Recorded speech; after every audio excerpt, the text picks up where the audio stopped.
Dr James Davis. Diolch yn fawr, Pri Lefarydd, and it's a pleasure to follow the Honourable Member for Swansea East. This St David's Day debate provides a good opportunity to thank all my constituents who have made sacrifices over the past year to help protect the community. Now, early this year, I raised concerns about the slower pace of the vaccine rollout in Wales.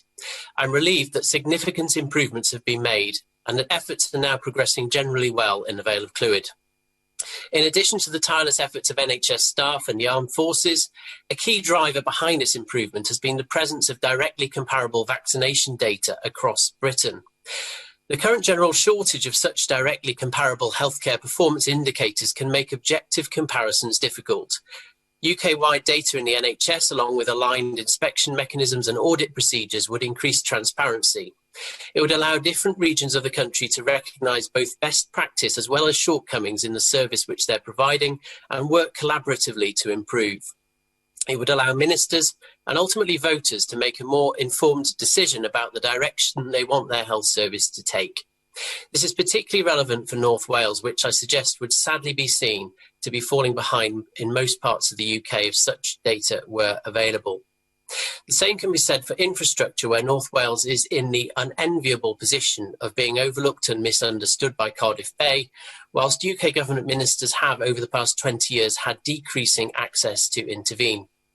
Mobile phone data from 2019 demonstrates that in normal times, over a 24-hour period, there are 153,000 journeys made between North Wales and the northwest of England, a figure which is 20 times higher than the number of journeys from North Wales to other regions of Wales.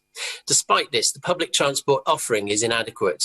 For example, the 65 miles from Prestatyn to central Manchester takes up to 105 minutes on the train, while the same distance is covered in under 50 minutes in many parts of southern England.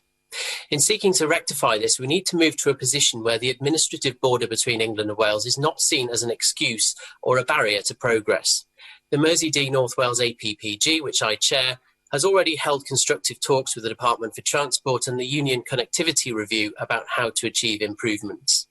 Through the government's Levelling Up agenda, including the now UK-wide Levelling Up Fund, I hope that our regional rail service can begin to receive a much-needed boost, both with capacity and line speed enhancements and ultimately electrification of the North Wales Main Line, with efficient connections to HS2 and Northern Powerhouse Rail. Such developments can, of course, transform the regional economy and will also help the UK achieve its bold net zero target. Mr Deputy Speaker, dydd Gwyl Dewi Sant hapus iawn, ymlaen llaw. Happy St David's Day in advance.